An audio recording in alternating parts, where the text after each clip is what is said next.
জান্নাতুল ফেরদৌস আপনি আমাদের ইউটিউব চ্যানেলে লিখেছেন, আমি বিয়ের কাবিননামায় টাকার অঙ্ক না লিখে স্বামীর নাম লিখতে চাচ্ছি, যেন কখনো বিচ্ছেদের সম্ভাবনা তৈরি হলে মহারণা হিসাবে আবার স্বামীকে পাই। এটা জায়েজ কিনা দয়া করে জানাবেন। না বোন জান্নাতুল ফেরদৌস, এটা অভিনব আপনার আইডিয়া, কিন্তু এটা সঠিক নয়। বিয়ের কাবিননামায় আপনার এমন কিছু উল্লেখ করতে হবে যেটা আসলে কোনো একটা বিনিময়যোগ্য বা যেটার কোনো একটা মূল্য বের করা যায়। সো মোহর হিসাবে আপনি স্বামীর লেখাটা ভুল হবে।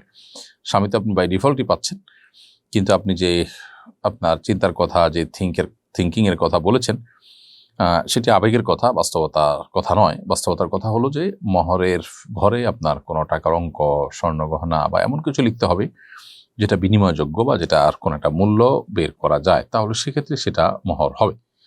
এর বাইরে আপনি এমন কিছু যদি লেখেন যেটা আসলে মোহর হওয়ার উপযুক্ত নয়, তাহলে সেক্ষেত্রে বিবাহ হয়ে যাবে। এ ধরনের কোনো কিছুকে মোহর হিসাবে ধার্য করে বিয়ে করলে কিন্তু সেক্ষেত্রে আপনার বংশের আপনার মতো এরকম গুণের মেয়ের যেরকম মোহর হয়ে থাকে, সেই মোহরের মিছিলটা এখানে বাই ডিফল্ট ফিট হয়ে যাবে। অর্থাৎ ওইরকম মেয়ের যে মোহর হয়, যেরকম মোহর হয় সেরকম মোহর এখানে ফিক্স হয়ে যাবে। সালমান আহনাফ আপনি লিখেছেন, আমি হারাম রিলেশনে যেতে চাই না, এই জন্য আমি গেম খেলি, ঠিক আমার গুলো হবে?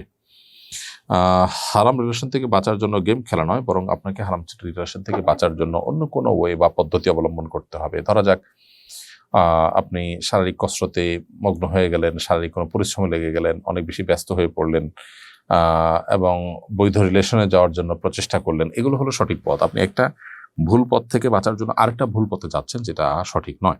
ফারহানা শ্রাবণী আপনি লিখেছেন, ডিভোর্স হওয়ার কারণে মা বাবা সবসময় খারাপ ব্যবহার করে, কথা শোনায়, অভিশাপ দেয়, এটা মানসিক অশান্তির কারণ হয়ে গেছে। এখন আমার করণীয় কি? আল্লাহ যেন সবর করবেন, মা বাবাকে বোঝাবেন, এবং নিজের যে বৈবাহিক এবং দাম্পত্য জীবন, সেটাতে যত কষ্টই হোক না কেন সবর করে সেখানে থাকার চেষ্টা করাটাই হলো বেশিরভাগ ক্ষেত্রে নিরাপদ এবং নিজের জন্য ভালো। কোরআন সুন্নাহ এই কথা বললে অনেক সময় আমরা সেকেলে মনে করি মেয়েদেরকে অধিকার থেকে হরণ করা হয়েছে এর মধ্য দিয়ে। তো এগুলো আমাদের ভুল। অন্য কোনোভাবে মেয়েদের অধিকার হরণ হয়ে থাকলে সেইটার বিরুদ্ধে আমাদের সোচ্চার হতে হবে, এটা ভিন্ন বিষয়। বাট এসব ক্ষেত্রে যদি আপনার ডিভোর্সের কারণে মা বাবা খারাপ আচরণ করে ইত্যাদি, খারাপ শোনায়, তাহলে সেক্ষেত্রে আপনার ধৈর্যের বাঁধ যদি ভেঙে যায়, স্বামীর সংসারে থাকার মতো কোনো উপায় না থাকে, তাহলে সেক্ষেত্রে ভিন্ন কথা। এক্ষেত্রে মা বাবার ব্যবহারে সবর করতে হবে, তাদের সাথে পাল্টা খারাপ ব্যবহার করা যাবে না, তাদেরকে দিয়ে কাউকে দিয়ে বোঝাতে হবে তারা যেন তাদের এই আচরণ থেকে সরে আসেন, এবং নিজে প্রয়োজনে বৈধভাবে সঠিকভাবে কোনো বিবাহের পথে তিনি যাওয়ার চেষ্টা করবেন। স্বামী স্ত্রীর মধ্যকার সম্পর্ক একটু আপনার কোনো কারণে খারাপ হলেই ডিভোর্সের দিকে চলে যাওয়ার পথ যেন সুগম না হয়, এটা স্বামী স্ত্রী উভয়কে লক্ষ্য রাখতে হবে। তো মেয়েদেরকে বিশেষ করে ডিভোর্সের পর তাদেরকে তুচ্ছতাচ্ছিল্য করা, বাজে কথা বলা, এটা জঘন্য অপরাধ, গুনাহের কথা। কোনো দোষ ছাড়াও অনেক মেয়েদের ডিভোর্স হয়, অথচ আমাদের সমাজে ডিভোর্স হলেই তাকে খারাপভাবে দেখা হয়। এটা একেবারে ভুল একটি কালচার এবং ভুল একটা কাজ। বিডি গ্রেডিং টিপস এআইডি থেকে আপনি লিখেছেন, আমার স্ত্রী 7ই নভেম্বর আত্মহত্যা করে মারা গেছেন, তার কাবিনের টাকা পরিশোধ করার কি কোনো বিধান আছে? আল্লাহ তাআলা আপনার প্রতি রহম করুন, আপনার স্ত্রীর প্রতি রহম করুন, আল্লাহ তাআলাকে ক্ষমা করুন। তিনি যে অপরাধ করে মারা গেছেন সেটি অত্যন্ত জঘন্য এবং গর্হিত। আর কাবিনের টাকা যদি তার কাছে পাওনা থাকে, তার কাছে আপনার দেনা থাকে, আপনি যদি টাকা না দিয়ে থাকেন, তাহলে যে পরিমাণ টাকা দেনা আছে সেই পরিমাণ টাকা তার মৃত্যুর পর তার ওয়ারিসদের মধ্যে বন্টন হবে। আপনি তাদের মধ্য থেকে একজন আপনার বিবাহিত স্ত্রী থাকা অবশ্যই যদি তালা আত্মহত্যা তিনি করে থাকেন, তাহলে সেক্ষেত্রে আপনার একটা হিস্সা থাকবে। কারা কারা বেঁচে আছেন তাদের মধ্যে সেই টাকাটা বন্টন হয়ে যাবে তার অন্যান্য সম্পদের সাথে। MS মনি আমাদের ইউটিউব চ্যানেলে লিখেছেন, আমার স্বামী বন্ধা, কাবিনে 18 নম্বর কলামে তালাকের পাওয়ার দেয়া ছিল। ডিভোর্সের সময় আমাকে মহারণা 5 লক্ষ টাকার মধ্যে 2.5 লক্ষ টাকা বিচারকগণ নিয়ে দিয়েছেন। এখন প্রশ্ন, ওই টাকা কি নেওয়া আমার গুনাহ হবে?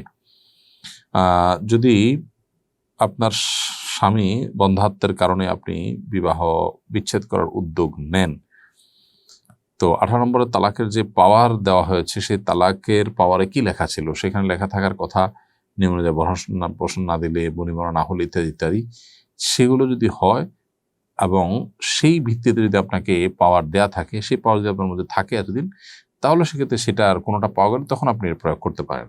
যে কোনো কারণে আপনি তালাক প্রয়োগ করতে পারেন, ওখানে যে শর্তগুলো দেওয়া হয়েছে ওই শর্তগুলোর ভিত্তিতে শুধুমাত্র তালাক দিতে পারবেন, নিজের প্রতি নিজে তালাক গ্রহণ করতে পারবেন।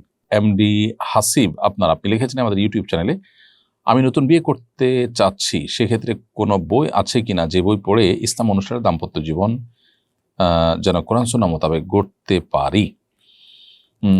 দাম্পত্য জীবনকে কোরআন এবং সুন্নাহর আলোকে পরিচালিত করবার জন্য নবী সাল্লাল্লাহু আলাইহি সাল্লামের যে সাংসারিক জীবন ছিল, তার যে দাম্পত্য জীবন ছিল, সেগুলো আমরা দেখতে পারি এবং নবী করিম সাল্লাল্লাহু আলাইহি সাল্লামের সেই জীবনকে জানার জন্য তার সিরাতের যে বই আছে সেগুলোর পাশাপাশি আলাদা করে আপনি শেখ মোহাম্মদ সালেহ আল মুনাজ্জিদ হাফিজাহুল্লাহর নবীজির সংসার নামে একটি বই আছে। এই বইটি মাকতাবাতুল আসলাফ থেকে প্রকাশিত হয়েছে, আরো কোনো প্রকাশনে প্রকাশ করে থাকতে পারে। এই বই আপনি পড়ার চেষ্টা করতে পারেন। এই বই থেকে ইনশাআল্লাহ আমি আশা করছি যে আপনি নবী সাল্লাল্লাহু আলাইহি সাল্লামের সাংসারিক জীবন কিভাবে তিনি অতিবাহিত করেছেন সে সম্পর্কে জানতে পারবেন।